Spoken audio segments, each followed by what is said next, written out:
When you touched the strings of my silence, I heard music where there had only been stillness. I had walked through corridors of duty, every step an echo of others' hopes, never my own. But then your presence, unexpected as a breeze through marble halls, found me. You didn't know who I was, not the title, not the bloodline, only the look in my eyes when I first saw you. And in that look I unraveled. You weren't supposed to smile at me like that, like I was a secret worth keeping, a song only you could play. But you did, and from that moment I knew my heart had never truly spoken until it spoke your name. I had learned to speak in measured tones, to stand in perfect poise, but you made me laugh. Not the laugh taught by tutors, but the one born deep in the ribs of a girl who forgot who she was supposed to be. You didn't bow, you didn't ask, you just listened, and in doing so I became real. So play me again as you did then, like I'm music you found in a forgotten room, waiting for your hands to bring me back to life. There were days I would recite entire speeches without feeling a single word, but with you, even the silences held meaning. You didn't speak much at first, you just watched me as though trying to memorize the parts of me no one else noticed. That quiet made me nervous, then giddy, then anchored. It was a language of its own. You made me forget the lineage braided into my hair, the weight stitched into every dress. And when we danced in gardens unseen by cameras, I forgot how to be graceful. I only remembered how to be alive. My guards watched from a distance, but you looked straight at me, not them. You touched my fingertips like they were made of glass. And for once I didn't mind being fragile. I didn't mind being known. I knew what would come if anyone saw us. The headlines, the warnings, the reminders of my crown. But I also knew you weren't afraid. Or maybe you were, but you stayed anyway.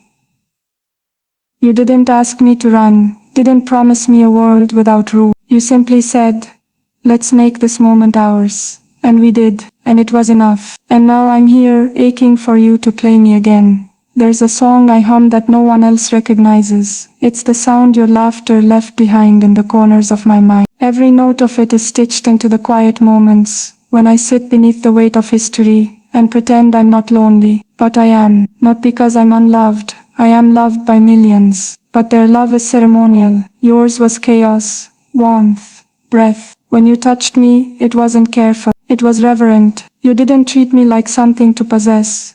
You treated me like something to understand. I could see it in the way your fingers trembled when they brushed my cheek, as if asking permission to feel what you already knew. This wasn't just a crush, it was rebellion. We defied every expectation in the way we looked at each other. You, the boy with no crown. Me, the girl with one too heavy to bear. And yet, for one impossible season we danced on the edges of fate, pretending we could rewrite the ending. I still feel you in my pulse, sometimes, like a melody unfinished, and I whisper not out loud but in dreams. Play me again my impossible, my ache, my hymn. Do you remember the book you left in my chamber tucked between protocol manuals and foreign policy? A single page folded underlined in pencil. Some loves are not meant to last, only to remind us we were alive once. I read that line 1,000 times, like prayer, like punishment. I wanted to believe we could rewrite it, that maybe with enough courage we could make our love last. Not just remind, but that's not how kingdoms work. Our hearts, perhaps. You kissed me like you knew you'd have to leave, like every second was already a goodbye. And I let you press your name into my memory, until it bled into every corner of my thoughts. I didn't cry, not where anyone could see, but in the quietest hour of dawn, when even the palace ghosts are asleep. I broke not because you were gone, but because you were real. You were never a dream. You were the only truth I touched with bare hands. And still I keep the book. Still I trace your handwriting. Still I wait for the music to return. Play me again, even if just in a whisper, even if just once more. I walk now as they taught me. Head high, eyes forward, voice steady. They call me future queen, a symbol, a promise. But you called me something else. You called me human. You looked at me and didn't see the sash, or the schedule, or the signature ring. You saw the girl who couldn't sleep, because her thoughts ran wild. The girl who liked her eggs a certain way, and hated formal shoes. The girl who was terrified of never being enough, and even more afraid of being too much. You touched that girl, and in doing so saved me from becoming only what the world expects. I wonder if you knew that. If in your quiet way you understood how your presence rewrote the narrative they tried to write for me. Even now when I give speeches and shake hands, I carry you in the smallest gestures, in the way I pause before speaking, in the smile that's just a little less rehearsed. You're the hidden music under every royal hymn. And though I will never say your name aloud, it hums beneath my breath, hoping against hope you might hear it, hoping you might answer, hoping you'll play me again. Sometimes I imagine you still think of me. Maybe not often, maybe just when certain songs play, or when the moon hangs low like it did that night in the garden. Do you remember? You said I looked like I belonged to the stars. I told you I didn't want to belong to anything. You laughed, not because it was funny but because you understood. That was our power, our understanding. We didn't need to explain the ache. We wore it like perfume. I catch your scent sometimes, in the pages of old letters I never sent. I wrote so many pages filled with things I couldn't say, even to myself. You, with your careless grace and dangerous eyes, awakened every forbidden part of me. They warned me love would distract me from duty. But you didn't. You made me see my duty through different eyes. You made me want to be better.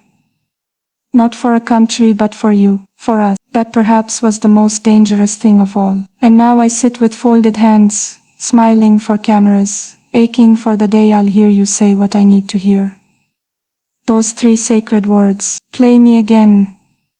I want to tell you that I've grown, that I've become someone strong enough to wear this crown, without shaking. But the truth is, I'm still just that girl beneath the sapphire light, watching you walk away, with my heart in your hands. They think royalty makes you untouchable, but it doesn't. It makes you unseen, and you saw me. That's what I miss most. Not the laughter, not the kisses stolen behind silk curtains, but the way you looked at me like I was more than a role, like I was whole. I've tried to find that gaze again in mirrors and portraits, but it only lives in you. It only breathes when you're near. Sometimes I hear your voice in unexpected places, in the echo of a courtyard, in the strum of a street musician's guitar, and every time I pause, I wait, I ache, because you were more than love. You were recognition. You were the one who made me remember myself. And if you're out there even now, wondering if I've forgotten, know this, I haven't, I never will. All I want is to feel you again, to hear you again. Please, play me again. They tried to teach me that sacrifice is noble, that giving up what you want is the highest form of service. But no one ever asked if I wanted to serve. They just assumed I would. And I did. I still do. But I gave up more than comfort. I gave up you. And that sacrifice, it doesn't feel noble. It feels hollow. You were the one thing that wasn't expected. The one thing that wasn't arranged, planned, or negotiated. You were chaos in its purest form. And yet I felt most at peace when I was with you. Isn't that strange? How the most disruptive thing in my life became the only thing that made sense. I remember your hands, strong, unsure, tender, the way they trembled when you brushed my collarbone, as though unsure if you were allowed to touch something so carefully protected. But I let you, I invited you, and now that absence is louder than any orchestra. I carry it with me, even in my smile. They see elegance, I feel emptiness, and still I pray, not with words but with memory. I pray you hear me. Wherever you are, I pray you'll return to the melody.